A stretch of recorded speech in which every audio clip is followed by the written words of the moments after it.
Welcome everyone to the Gary Neville Podcast from Stamford Bridge after Chelsea's 3-1 win over the new champions of England, Liverpool, which was highlighted, Gary, certainly in your eyes, and I'm sure by those of almost anyone who watched it, by just a beautiful performance from Cole Palmer. How lovely to see that. It was, and I don't know why, but I've not been given a Chelsea game for the last few months, so I haven't watched them live, and last time I saw him play, he was doing really well. I've come back and it's like I've never been away. It's almost like the last 3 months didn't exist. He hasn't scored, obviously, a goal for 18 matches since, I think you said, mid-January earlier on. And, I mean, when you watch him today, really special things that we saw out on that pitch. Obviously, Liverpool weren't quite at it. We wondered what Liverpool would turn up before the game, whether it would be a relaxed Liverpool that would just go and enjoy their football, or whether it would be one that had been celebrating and just had that edge missing, and it was the latter. But take nothing away from Cole Palmer. We can start by looking at the first goal. I think sometimes that I remember playing against players that did things that were sort of like, took them into world-class category. Just intelligence, understanding, timing of movement, and that double movement and the spin. What he did to Curtis Jones on that first goal was really special. I used to think that when I played against a left winger that moved like that, I was in real trouble, because the timing of it, the way in which they do it so sort of effortlessly, it doesn't look like, it's not obvious. The way in which they drift into a position, and all of a sudden it's that change of pace and that acceleration and that sudden change of direction, which means that Curtis Jones slips. And I've been there as a defender when I've slipped when someone's done that to me. Playing against a player, say, for instance, like Ian Robin, who was a great, great player, one of the real great wingers, I think, in world football, had some of the best movement that you'll ever see. Just moving towards a position, all of a sudden he's just gone and he's turned and he's spun away from you. So that first goal was really, really special. There was a lot to do after it. Obviously Neto did well and Enzo Fernandez, but that got Chelsea going. And sometimes you have a player, we know that Cole Palmer is Chelsea's most valuable player. We know he's their best player in attacking areas. He's a standout player, because the other three that are around him in that sort of front four, they're nowhere near his level, so they're not on the same wavelength as him. He was so good today, and there's a sort of drooling sort of commentary that you give sometimes when you've watched a player like David Silva, or you've watched a player like Kevin De Bruyne, Mo Salah, those players who are just a different level, where they have time. They have so much time, but they've not got time because they've always got players around them. And I thought he was outstanding today.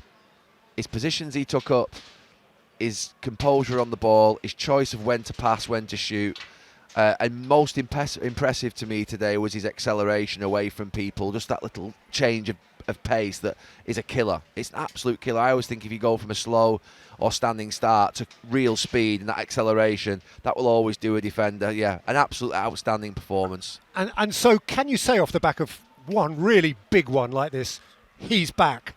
Because there's a sort of human element for me. While you've not been watching, he's had these 3 quiet months, which only speaks to his humanity. He's not a robot. Yeah. You can't keep doing it. Once you've done it again at this level, do you feel on his behalf that, well, this will keep happening again? Yeah, I mean, look, he's obviously had a quiet time and he's had a dip, but that's just natural in any forward's career. And you think he's got 15 goals this season, 15 Premier League goals. I mean, that's an outstanding return. If the others were contributing at the levels that he is, then to be fair, Chelsea would be top of the league. I mean, it's outstanding return from a player that plays in that position. What I liked about today is he hung out on that right-hand side. He sort of found a space in the game. And I think the best players also find out where the game is. And what I mean by that is they'll understand where they can go and do maximum damage, and they'll test certain positions during a match, particularly players that have got a bit of freedom to play, say, for instance, left pocket, central pocket or right pocket, and they might even go a little bit higher at times. But, I remember watching a game last season at Crystal Palace away where Cole Palmer, he played, I think, off the front in the first half. Wasn't effective at all, but then moved out to the right wing in the second half and dominated the game. And I think he's that type of player.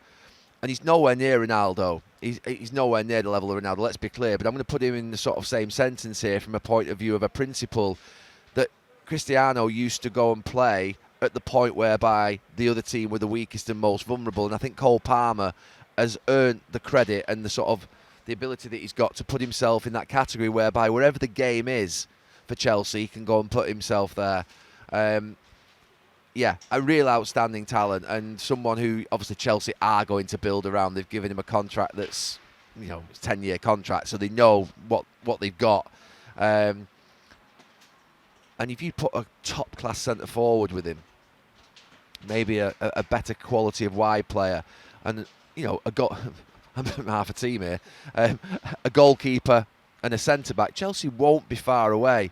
You look at Chelsea's sort of players, and there's something there, but it needs that centre-forward, it needs that centre-back, and it needs that goalkeeper. The spine of the team sort of around him will enable him, I think, to be successful with Chelsea in that 10 years. They need to get those players, and the key to getting those players is getting that Champions League qualification money, and that's a very, very big result today. I called him the difference.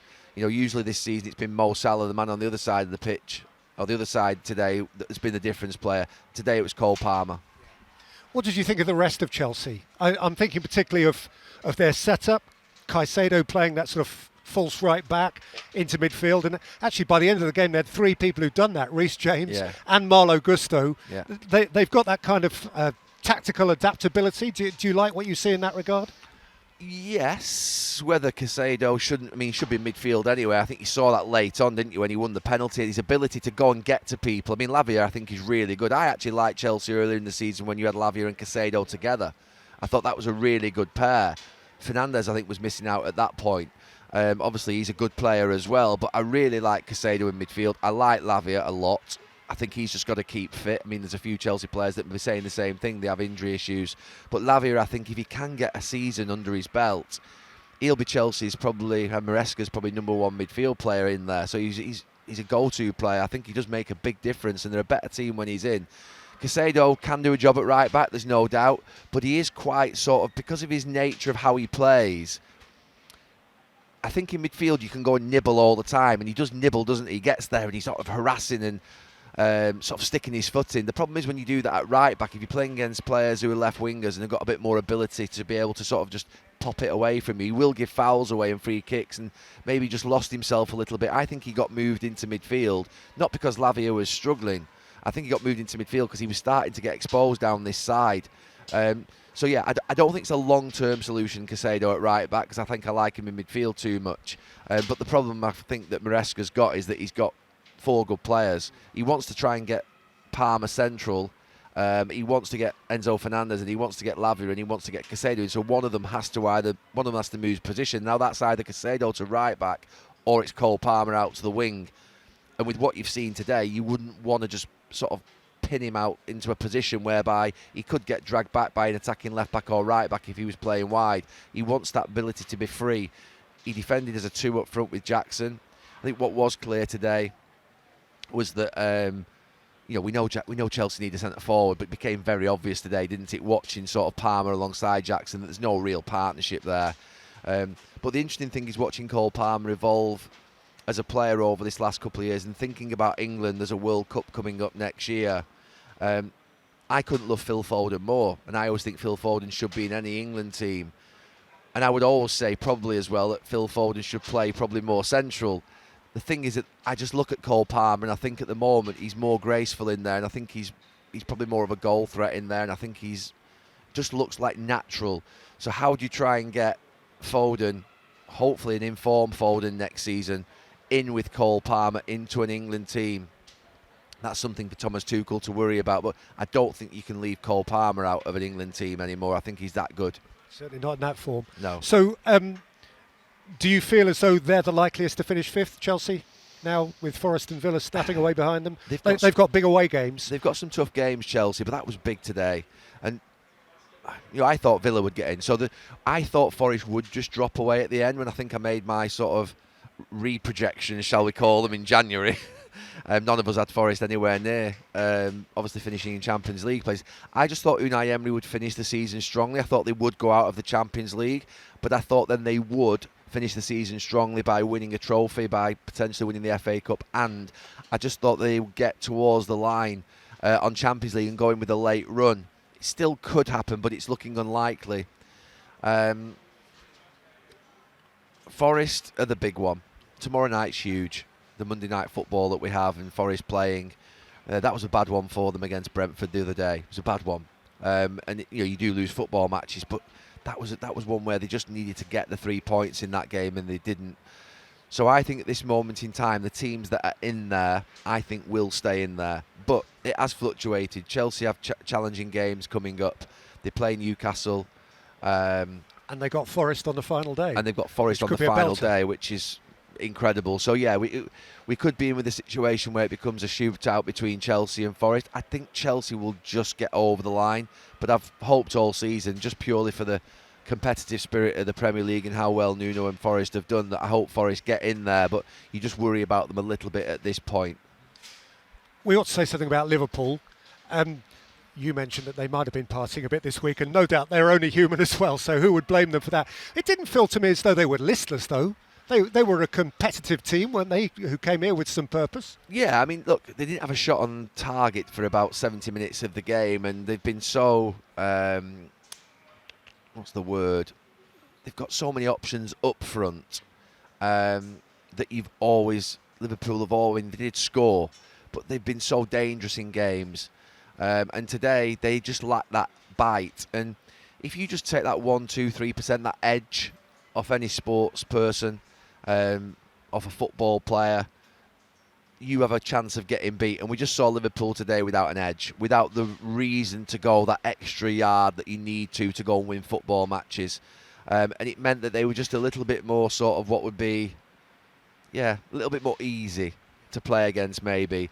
And I've looked, at the end of the day, they've won the league. They've done their job.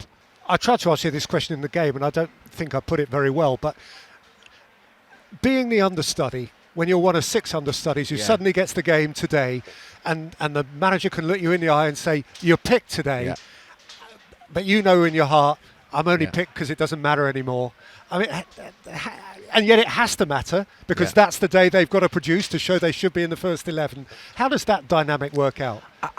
I know some people. I remember this debate with Roy, I think, a few months ago, and he said it shouldn't matter. But I've had a couple of really bad experiences. One that particularly stands out when we played against Leeds in an FA Cup game, and we got beat at Old Trafford. And I played centre back. I had a poor game, and it was towards the end of my career. And I think the manager made 7 or 8 changes. Leeds at that time, I'm not sure. Did Leeds ever drop to League One? Yeah, they did, didn't they? Yeah, I think they were in League One. So you go into the game with 7 players who haven't played together as often. They haven't had the minutes under their belt, so they're a little bit undercooked. And we had a really bad experience that day of a sort of familiarity element, and just that feeling, you're right, of being sort of like, we used to call it the bomb squad. You know what I mean? The ones who were left out the day before, that had to go and be, the opposition, if you like, and play against the team that sort of basically were playing. You were the bomb squad. And so that's how you feel a little bit, and then you go and you're all expected to be absolutely sort of on your game. It doesn't quite work out sometimes. So I've got some sympathy with those 5 or 6 Liverpool players that came in all together at once.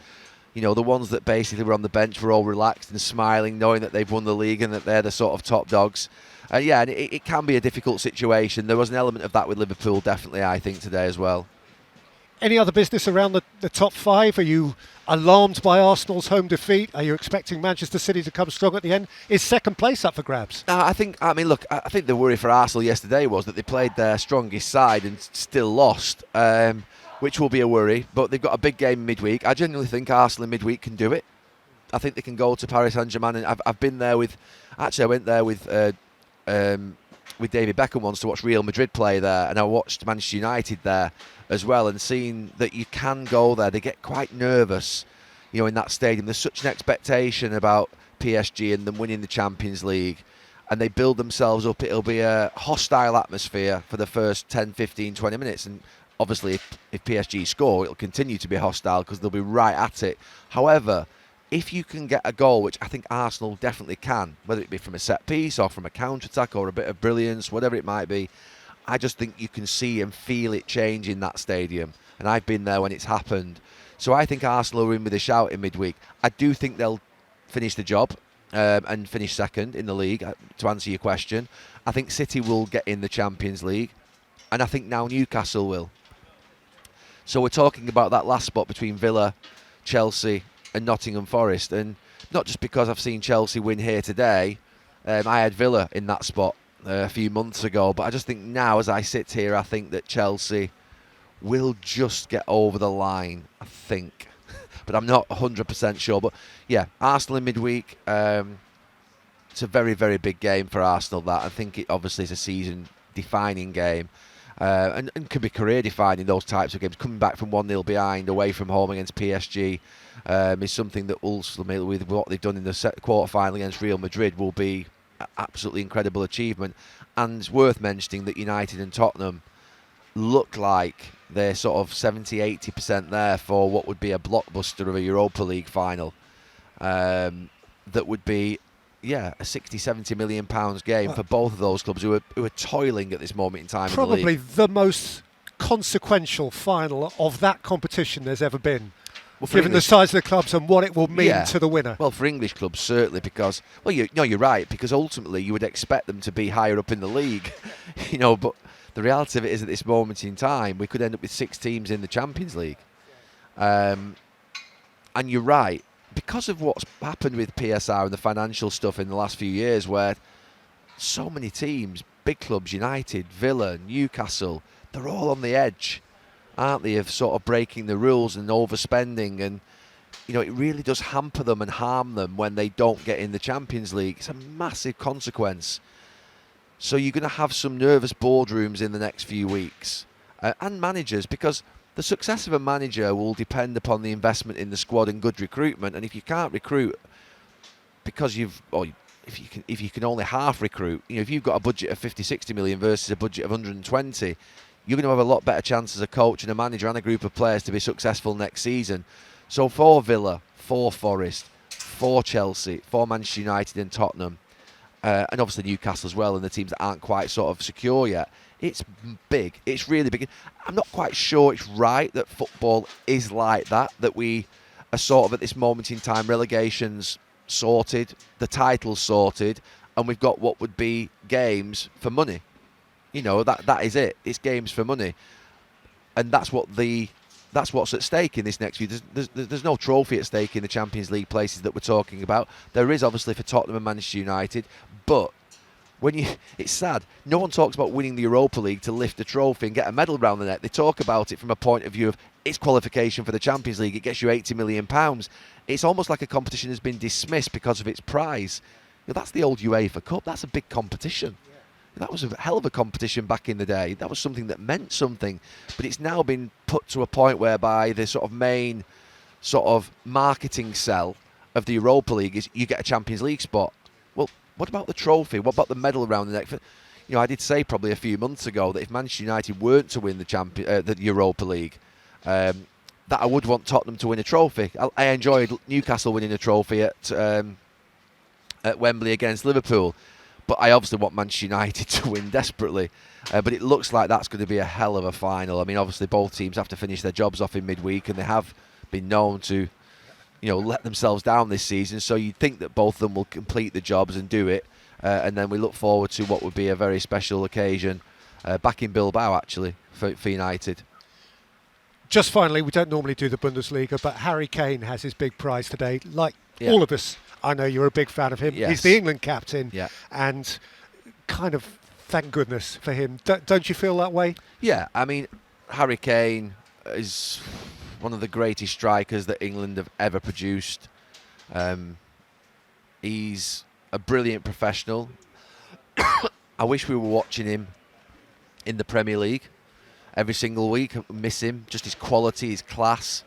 You think of these two teams today, they would love to have Harry Kane up front. I mean, every team in the Premier League would be, but City have got Haaland, but some teams really are lacking a top centre forward, and I think Liverpool will be looking at centre forward. I think that Manchester United obviously will be looking at centre forward. I think Chelsea will be looking at centre forward. Arsenal, we know, are desperate for a centre forward. Now, I'm not sure he'll go to Arsenal, but Harry Kane will come back at some point.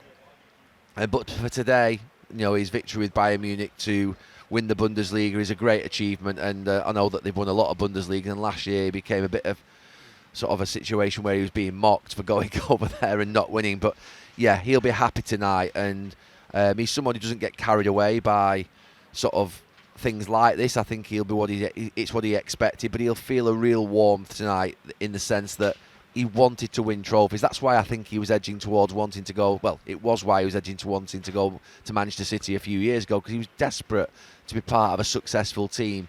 You know, he's got all the goals, he's got all the accolades, he's got the England captaincy, he's England's record goal scorer, but he doesn't want to get to the end of his career without having trophies and medals to show for it, and he started on that journey tonight. So congratulations to him. Big week in Europe for 4 or 5 big English clubs, and Liverpool, Arsenal, top 2 in the Premier League next Sunday. Yes. I keep thinking they keep giving me Liverpool games. I can't get away from them. Yep, see you at Liverpool next Sunday. But it's a big game for Arsenal, obviously, off the back of Paris in midweek, and we'll see how they do. And yeah, they have got a bit of work to do, haven't they, to get into the Champions League and finish second. So let's see if they can help themselves next weekend. Lovely stuff. Thank you.